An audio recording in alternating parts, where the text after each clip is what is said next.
This is an important update to the Revelation timeline. Please excuse the sound. I'm just going to do it like this.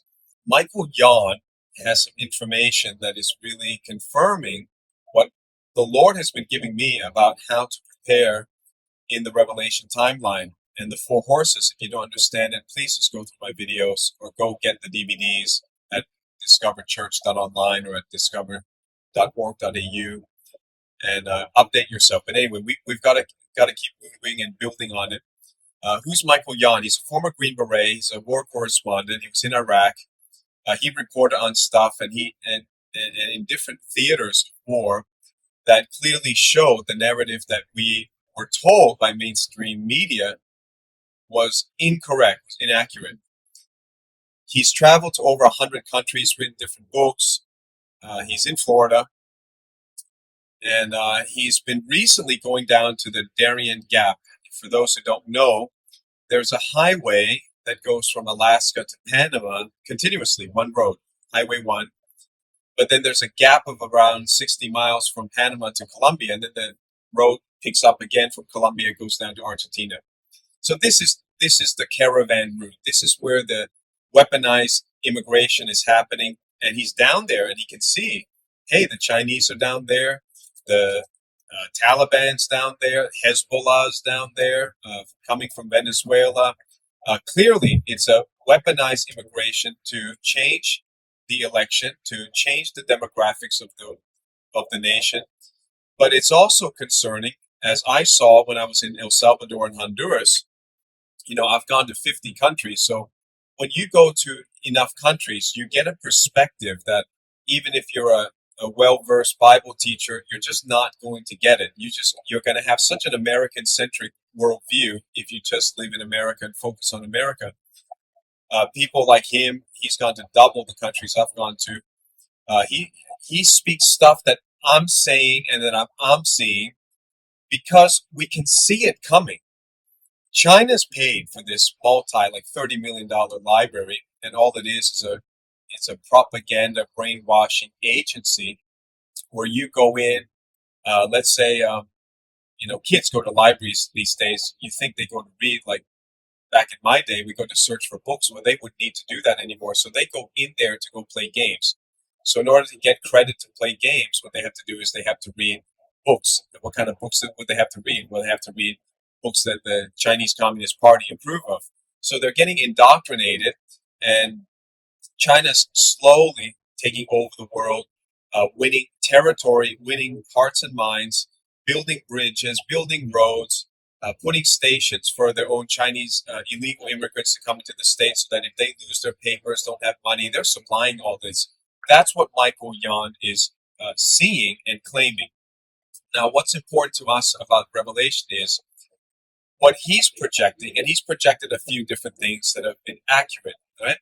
He predicted that the Nord Stream pipeline would be eliminated. He didn't say bomb, but something's going to happen to it. Why?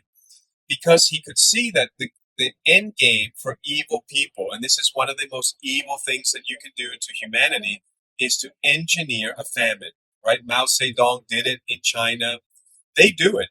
This is something that they have done before. And the way to do it is the way they did it in Sri Lanka. The way they're doing it and preparing it for it right now around the world is they'll control energy, they'll control transportation, they'll control ports, they'll control fertilizers, anything that has to do with food, they're coming after. And you can see that. It is now illegal to build houses with gas. The new houses in Victoria, Australia have no gas. It's not allowed. It's illegal. So they're coming after energy because ultimately they're coming after food, and stopping the food is the fastest way to depopulate the world. See, God sees us as solutions. God sees us as the only creatures in the world made in his image and likeness. So anything that's going to be solved is going to be solved with our help. And that's been proven in my book, Trump's Unfinished Business. I give you examples of that, even great examples of climate change. Like if you really want the world to turn green, the animals not to die, and the humans to live in harmony with nature, every solution has never come from a monkey or a cow or an elephant. In fact, they are just as destructive. Many times, the animals are just as destructive as humans. But humans can coordinate and plan and help the environment to work and to regrow very well. So a lot of people, a lot of kids would know the United States is greener now than back in the days when Native Americans or American Indians or Indigenous Americans, what do you want to call, uh, back in their day, they just practiced slash and burn. They raped and pillaged their own land, and then they did it to their enemies. But these days, America is very green because if you grow trees and you replace them, you can sell them. So there's incentive financially in a free, honest trading society, free market society, to not rape your resources, but to continue to replenish your resources. It just makes sense. Anyway, that's a lot of economics and history. We don't need to do that right now. But what he's saying is he can see China strategically taking over the Netherlands. The Netherlands has the largest port in Europe. It has, I think, the greatest gas field for Europe, other than, I would say, Russia. And Russia has been cut off because they blew up the Nord Stream pipeline. So all these things are happening to do what? To engineer a famine, a global famine. And a famine is not pretty. It's not nice. And there's not a lot you can do. There's not a lot you can do when there's a famine. You can stock up on all long life food. People will come and not only get your food, they'll come and kill you and they'll come and eat you. So if you're alone, it ain't going to work. So for all the Christians that have been deceived to thinking that you don't need a church family, you're going to feel the pinch. And I predict that it's going to be no more than, now it's a little bit less than 3 years. Well, we had 3 years when I first started telling people the black horse is going to come. We're in already the red horse. It's clear. You might not understand. You want to argue with me about Revelation 4 says that come up hither, therefore the church is not here. I get all that, okay? I mean, it's stock charismatic Pentecostal theology. We all studied it. I'm not even negating it. I'm saying it's like 90% correct, but you got to update your timeline. We're in the horses, and the horses are not in the tribulation. You got to go study that yourself. What I want to do today is I want to feature Michael Yon and show a little bit of his video, and then try to get Christians to get stimulated and think, why did God create the church? Why did he send all these epistles that talk about the leadership of the church? You know, it's so clear. He appointed leaders, elders, bishops, deacons, the presbyteros, the diakonos, these hierarchy and structures were fully in existence in the church in Jerusalem, in the church in Rome, in the church in Alexandria, in the church in Antioch. It's absolutely undeniable history. It's not made up by me as a pastor because I want to be a pastor. I never dreamt of being a pastor. But God has instituted the church. He loves the church. And he also loves, by the way, he loves to reassert his authority back on the earth. So the gospel program isn't just me. I have a great relationship with God through the blood of Jesus, and that's it. But we have to come back into become under the authority of God, and God delegates his authority through angels and men, and that's how he rules the universe. If he wanted to do it himself, he wouldn't have created any of us. So we have to come back into line with that. And when the global famine comes, it's not going to be theory. It's not going to be theory. You will not survive by yourself. It doesn't matter how many bullets and guns you have. You cannot defend when a whole mob comes. And this is history. This is history of famine. The government will come after farmers. They will come after anybody that's got food. And they come with bigger guns, and they come with more people. And the mob will come with more people than you have. So what's your community? Think about that. Okay? You have a little, rinky-dink home church. I don't know. What do you have? Less than 10 people? You need a community. You need a group of people who know, they'll know plumbing, they'll know fixing stuff, they'll know dentistry, somebody's got to know weapons, somebody's got to know medicine, somebody's got to know how to grow food. You're not going to get that with you and your 5 friends or even 10 friends. You need a community. That's what church is. Every community needs a head, needs a structure. So for all the Christians that have been deluded and deceived into thinking they don't need a church, you're in for a rude awakening. It's going to be a shock, and nothing that you do individually can prepare for what's coming. That's what I want to warn people about. And I think that's why God has had us focus on, okay, we have a Goshen in Australia. We want to look at Goshens in America. We may possibly want to look at Goshens in Asia, in Latin America. Why not? Why not? And how are we doing this? Because we have a community. Discover Church.online is the biggest international community, or at least the oldest international community. We were avant-garde. We had online church before the lockdown. We were the first church in the world that accepted crypto. Why? Because we knew things were getting decentralized. The trend is decentralization. The trend is digitalization. The trend is going towards the millennium. Right? In the millennium, spiritual things become more real than physical things. Even the money that you touch isn't as real as the money you cannot touch and cannot see. That's reality. We're going towards the eternity, and so we're beginning to feel the effects and the characteristics of the next age coming into this age as it's closing. So, if you believe in end time, what do? Just do nothing? No. You have to share your faith. You have to be in a community. You have to be practical. And I think within our community, we have people in all different nations who are attracted to our ministry because they believe in Bible prophecy. They believe that there should be something. We're not panicking, but we think, hey, you know what? The clock is ticking. We got to get to know each other. We got to know who's who. We got to work together. And we weed out all the scammers and all that because we have a subscription base. So that's why it's there. So I think if you come and join, you're going to benefit. You're going to give something, but I think you're going to get something. Maybe I can say far more than you have given. $20 a month, $50 a month. It's absolutely nothing. Even $100. It's not your tithe. It's not even your best offering. And it's just to come into a good community where we do what God said, which is not forsake the assembling of ourselves together. If you can go into a physical church, all right, go. There'll be times when you can't go. You've been places you can't go. I've been there. You've been there. There are people whose job just takes them traveling all the time. So they're not going to be they're not going to be where a Bible believing, prophecy teaching church is. And so you're not alone. Discover Church Online is there. So please have a listen to what Michael Yon has to say. And some of you may have never heard of him. So this is a bit of a plug to help you realize even people who are not Christian. I don't believe he's Christian. I don't have any indication he is. Even non-Christians are hearing the same thing that the Lord's been giving me about the 4 horsemen of the apocalypse. The white horse has been out of the gate. The red horse is currently running. You're going to see wars and terrorism, especially after April 8th. Give it 40 days of repentance. That's what Jonah said to Nineveh. And then you're going to see from our Pentecost on, you're going to see all sorts of havoc. And of course, the October surprise, something that would try to disrupt the election. Of course, that's coming. And then Chris Reed said he saw something all the way up to July 11th. Why 11? 11 is, the number of chaos. So I would confirm that at least numerically, these are things that seem to be revealed by the Lord. But then America would have a rebirth.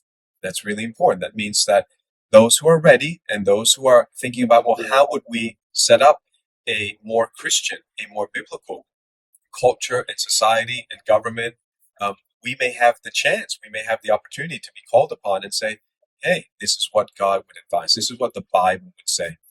So we try to do it our own way. It hasn't been working. So we're going to do it God's way, and that's going to work.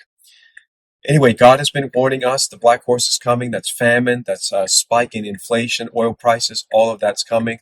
So please now listen to Michael Yon, what he has to say in this interview. How'd you get that right? Did you have something to do with it? No, that's what I think was going to happen. This is that article out there? No, I would just put it like on Twitter and that sort of thing. So we can find it on Twitter? Oh, yeah. You can find it on interviews that I did. Why was I even at BASF? You know what I mean? Yeah. Twice. Yeah. Because that's where the Haber-Bosch press.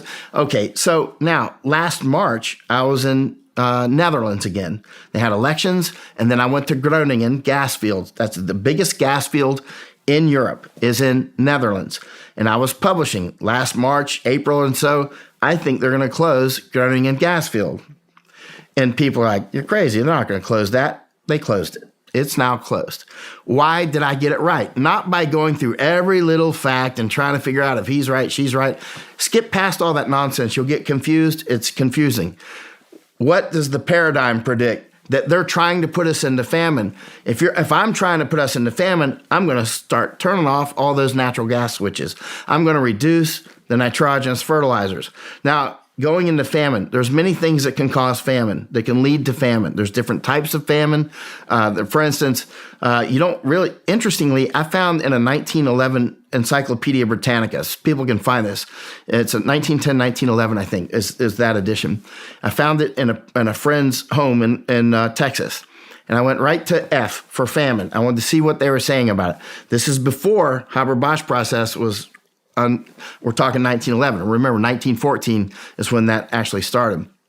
And this article is very well written, but it goes and it talks about, well, the big famines are probably over. There probably won't be any more big ones now because we have faster ships, bigger ships, these sorts of things, bigger trains, faster trains.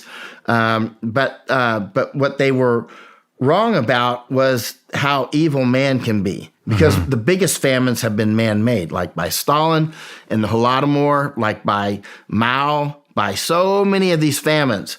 The 1845 to 1854 famine in Ireland was not all about the fungus and the black potatoes, right? A lot of it was caused by the English cutting them off. Oftentimes when you get into famine, all these other conditions happen, and then your enemy exploits cuts off your ports. So with the famine that's coming, what do you advise people do to get ready for it? Well, one thing's for sure, it's not going to be easy, and especially if you live in a major city. One Dutch man that survived the Hungerwinter, that was the hunger winter of 1944-45, he said, it doesn't matter if you have a rifle because they're going to come at you with, 10, 20 men with rifles, right? You're not going to defend your food with a rifle. It's just not going to happen. You're going to have to be prepared in some ways. One of the things you'll find in famines is people hide food. Actually, the KGB seems to have been a derivative of actually Stalin looking for people hiding food, believe it or not, in Ukraine, in the Holodomor. It's interesting because people found so many clever ways to hide food. They would have a garden that really doesn't produce much, but underneath it, that's how they cover up the burying, or the digging and that sort of thing. But and actually, the bottom line is everybody is going to have a different solution. I mean, if you live in Manhattan, I think you're crazy. I mean, because straight up. I mean, what are you going to do in Manhattan when everybody's hungry? I mean, people go to cannibalism within 2 weeks, easy. Not everybody. Some people starve to death and never do it, but others go straight to it instantly. And a lot of these people coming in, by the way, through the Darien Gap, I mean, these are people that come from places where they still do. By the way, cannibalism does still exist on planet Earth. I assure you, I don't have to assure you, you know that. But a lot of these people coming in are not quite the same as the people, your neighbor. And the moment they get hungry, they're coming into your house. Right, or the moment almost anybody gets hungry, they're going to be coming into your house. Yeah, once desperation hits. Everybody's going to have their own solution, but it's going to have to be community based. I mean, one of the things one retired military man told me down in Texas, he started to arrange his community around his church. He went to church and he started taking an inventory of everybody's skills, like what do you know how to do roofs, you know how to do plumbing, you know how to do electrical, whatever, right? So that way everybody knows who knows how to do what, and pulling them together as a community, working with radios, figuring out how to keep communication with each other and that sort of thing. All the stuff that would take to make a small community, right? And one older woman, she's a widow. She's like, I don't have any skills. I just raised my children and my grandchildren and my great-grandchildren. He's like, yeah, if you raise that many generations of kids, you got a lot of skills. And he's like, no, just tell me how did you raise them? She's like, well, I canned food. And he's like, that's it. All right, you're in charge of canning operations. So what I want you to do is tell me what you need, tell me everything you need, and then I'll get it. I'll make it appear, and you start teaching the young people how to can. So set up a community. That's right. And just like everybody has something, if their heart's in the right place, they have a job, right? Then it takes the leaders, obviously, to pull them together and get everybody, working in their right ways and that sort of thing. But you're not going to make it through without a community, right? Yeah. And you're going to have to be able to defend yourself, obviously. But we have a predatory government. Another thing that I've noticed in famines, and this is important, is the governments always go after the farmers. They and every famine I've read about, they always blame the farmers too. They always say, "Oh, it's the farmers. It's the Amish people's fault for something." You know what I mean? It's whoever's fault. They're the ones gouging you for prices or whatever, right? And then they come and then they take over those facilities, and nobody knows how to farm like the farm. That's one of the things I wanted to say. Finish what I was thinking about the Dutch. A lot of those farmers who have been farming or fishing that land or water for so many years, they know exactly when to plant. Like, when the last snow melts in that little crease over there, that's when we plant. It's very local knowledge. And that's one of the ways they get such high production from the land. First of all, it's partly scientific, increased, scientific methods, but they know their patch of turf very well. When the crickets come out, it's time to do X. You know what I mean? But if you take them away from that land, they're not going to be as good a farmer if you put them in Kansas. They're still going to be a good farmer, I'm sure, but you know what I'm saying. I do. They got to fight their own terrain. So, for the people that are listening that we've just scared the hell out of with the famine, best thing is for them to build community. Build community, definitely. And you need a way to defend yourself. And again, if you live in a city, I don't know what advice to give you other than get out. Yeah. Would that cause the cities to empty out? Look what's happened. Look who's moving into New York. People that don't speak English. They don't even know how to flush a toilet. I assure you, I spend most of my life in these other countries, and some fish don't mix well in the same aquarium. There's cultures that just don't go well together, right? Yeah. Bottom line, you put some sort of fish with the goldfish, bye-bye goldfish. Yeah. And that's what's going to happen. Well, get out of the city. But I hate to say it, but that's what I would do. For many years, I've been advising people to prepare by having at least a month's worth of food and water. And I've tried several long life food products. And I've chosen one that I think is the most organic that I can find for myself and my family. And it's called New Manna. So if you're looking for long life food, it's called New Manna. And we have a very dedicated link for this, newmanna.com/Pastor Steve. All right? Their tubs will last 25 years on the shelf, and I not only store it, but because I find it's good quality and it's organic, I actually eat it when my fresh produce run low. So if you use the promo code Pastor Steve, you will get 10% discount.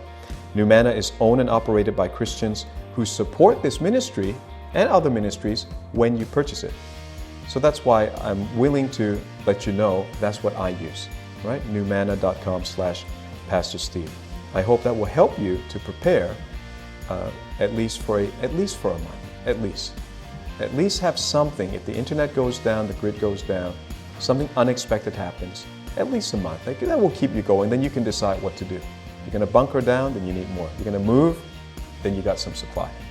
All right? Okay, God bless you.